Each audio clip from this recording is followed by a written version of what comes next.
به نام خدا. با یکی دیگر از برنامه کانال معمار سره همراه شما هستیم و قسمت دیگری هم مبحث 14 و مقررات ملی ساختمان، دهانه‌های ورود و تخلیه هوا. دهانه هوای ورودی از بیرون. دهانه نباید در جای قرار گیرند که ورود آلاینده‌های مخاطرآمیز و زیان‌آور به داخل فضا محتمل باشد. در سیستم تعویض هوای طبیعی یا اجباری، این دهانه باید از هر دهانه تخلیه هوای آلوده به مواد مخاطرآمیز و زیان‌آور مانند دودکش و هواکش فاضلاب دست کم 3 متر 10 فوت فاصله افقی داشته باشه، مگر آنکه دهانه ورود هوا دست کم 1 متر پایین‌تر از دهانه تخلیه هوای آلوده باشه. هوایی که از حمام فاقد توالت آشپزخانه ساختمان‌های مسکونی تخلیه میشه مخاطرآمیز و زیان‌آور تلقی نمیشه. دهانه هوای ورودی از بیرون باید دست کم 3 متر 10 فوت از معابر عمومی، خیابان، کوچه، پارکینگ و مانند آنها فاصله افقی داشته و دست کم 3 متر 10 فوت بالاتر از کف معابر عمومی باشه. چنانچه ارتفاع دهانه دریافت هوا از کف مکان‌های فوق 8 متر 25 فوت باشه، فاصله افقی را میتوان کمتر از 3 متر 10 فوت در نظر گرفت.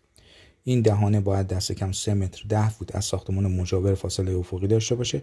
دهانه هوای ورودی از بیرون باید با توری سیمی دریچه با شبکه مقاوم در برابر شرایط هوای محل نصب و نیز خوردگی و زنگ زدگی حفاظت. اندازه روزنای فاز دهانه ورودی هوا باید برابر جدولی که گفته باشه.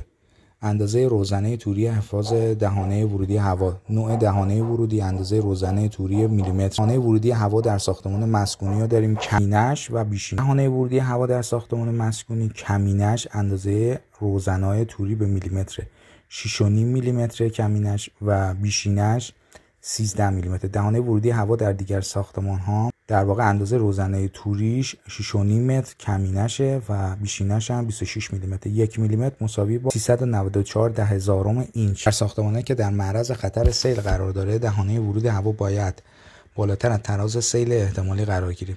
تعویض هوای تهویه طبیعی هر فضای ساختمان که در اشغال و تصرف ممکن باشه، این تهویه باید پیش بینی شه. تعویض هوای مکانیکی اختیاری. تعویض هوای طبیعی هر فضای ساختمان باید از راه دهانه‌های باز یا بازشوی اون فضا به بیرون مانند در، پنجره، دریچه و شبکه صورت گیرد.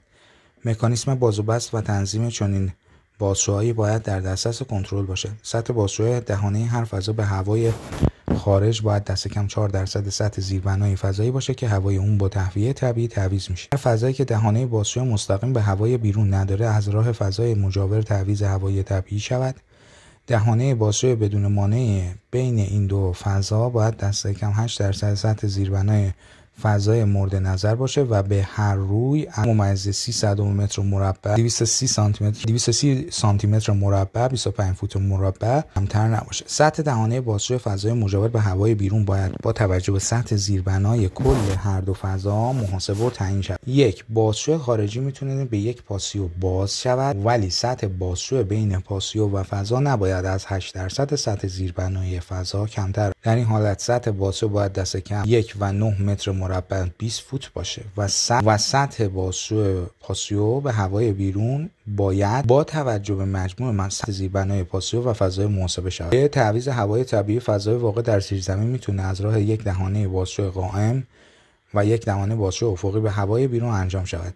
در این صورت مطابق شکلی که گفته، عرض مفید فضای باز بیرون W که دهانه قائم به اون باز میشه باید دست کم 1.5 برابر عمق بازشوی قائم H باشه. ارتفاع H از سطح متوسط زمین متصل تا پایین بازشوی قائم محاسبه میشه. این فضای بازه، اینم بازشوی افقی مونه، اینم بازشوی قائم مونه، اینم فضای زیرزمین مونه که Wش بزرگتر مساوی 1.5 H یعنی ارتفاع. تعویض هوای طبیعی فضای واقع در زیرزمینه. ببینید به چه صورتی هست. تعویض هوای مکانیکی به چه صورتی؟ در هر فضای ساختمان که امکان تهویه طبیعی نباشه، هوا باید به صورت مکانیکی تعویض شود. تعویض هوای مکانیکی باید با یکی از توزیع هوای رفت، هوای برگشت و یا تخلیه هوا صورت گیرد. مقدار هوای رفت هر فضا باید تقریبا برابر مجموع هوای برگشت و تخلیه هوا باشه. این سیستم تعویض در صورت لزوم باید در داخل فضا فشار مثبت یا منفی برقرار کنید. تعویض هوای مکانیکی ممکنه با تأسیسات تهویه مطبوع یا تأسیسات مستقل و جداگانه‌ای که بدین طراحی و دست میشه انجام گیره. مقدار هوای ورودی از بیرون باید دست کم مطابق جدولی که گفته باشه. ممنونم که تا اینجای برنامه همراه ما بودید. اگر از برنامه خوشتون اومد میتونید ما رو دنبال کنید و نظرات خودتون رو بیان کنید. تا برنامه دیگه، خدا نگهدارتون باشه.